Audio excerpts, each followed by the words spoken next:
Joining us tonight, Citizens United President, former Trump campaign aide, David Bossie. David, good to have you with us. Thanks, Lou. Let's start with this Epstein report. I mean, I have to applaud Minority Leader McCarthy. This is standing up and getting at it, and by God, not a strong letter to follow. That is the strong letter. Your thoughts? I'm excited to try to get to the bottom of this. I think this is a case that has the American people's attention, and I think that what Leader McCarthy has done is put ABC News on notice that he wants to see, and the American people want to see, why they did not run this story.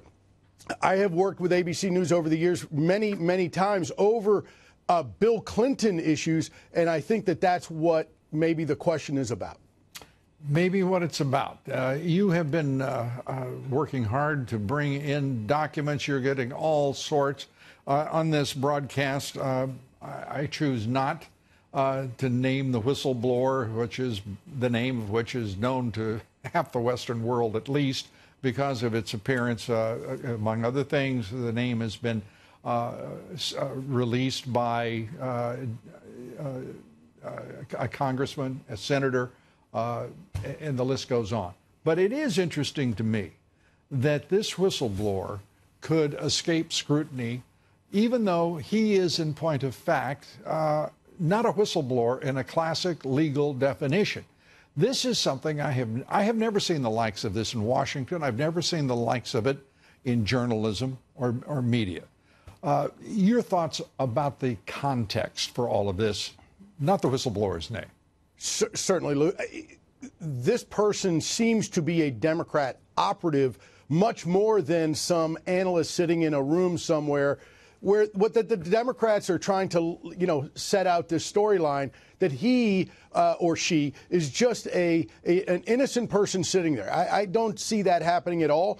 As a matter of fact, Lou, in the documents that we have been getting in our ongoing litigation with the State Department and other government agencies over the years, we have this individual's name throughout our emails, throughout the emails that we've gotten from the State Department related to many Russia issues, to many of the issues around Ukraine. This person's name is going to come out. We did not even do these pieces of litigation for this individual. We did it about Victoria Nuland and her operation at the State Department to get the fake Steele dossier into the FBI's hands. And of course, she and her colleagues at the State Department were willing accomplices there. What we have seen here is this individual was well versed with all of the same players that were involved in the Christopher Steele dossier at the State Department.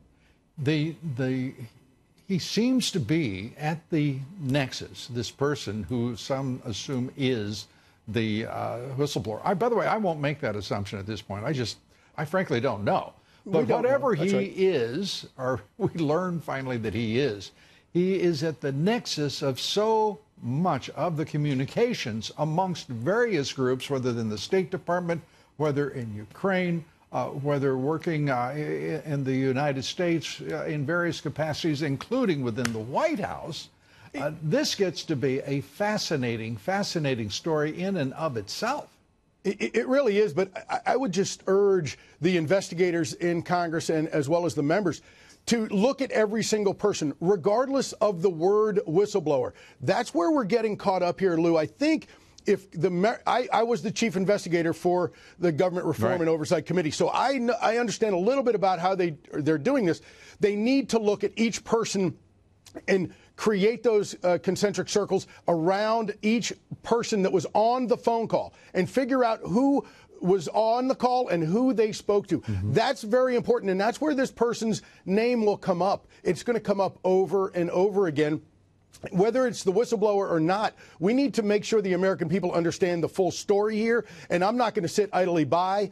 We're going to make sure that we uncover exactly the political operation, because these Democrats, the left, hates this president more than they love the country. They're doing everything they can to try to destroy him, and he's going to win re-election, partly because of what they're doing here. Yeah, let's be clear. There should be no doubt in anyone's mind. These Democrats fear this president. They hate everything that he's doing, his agenda.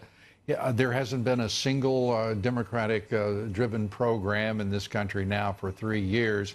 In point of fact, what we have seen is good old free enterprise capitalism at work under the sponsorship and the guidance and the direction of this president, which is turning immense benefits to every single American across the board, just like this president promised.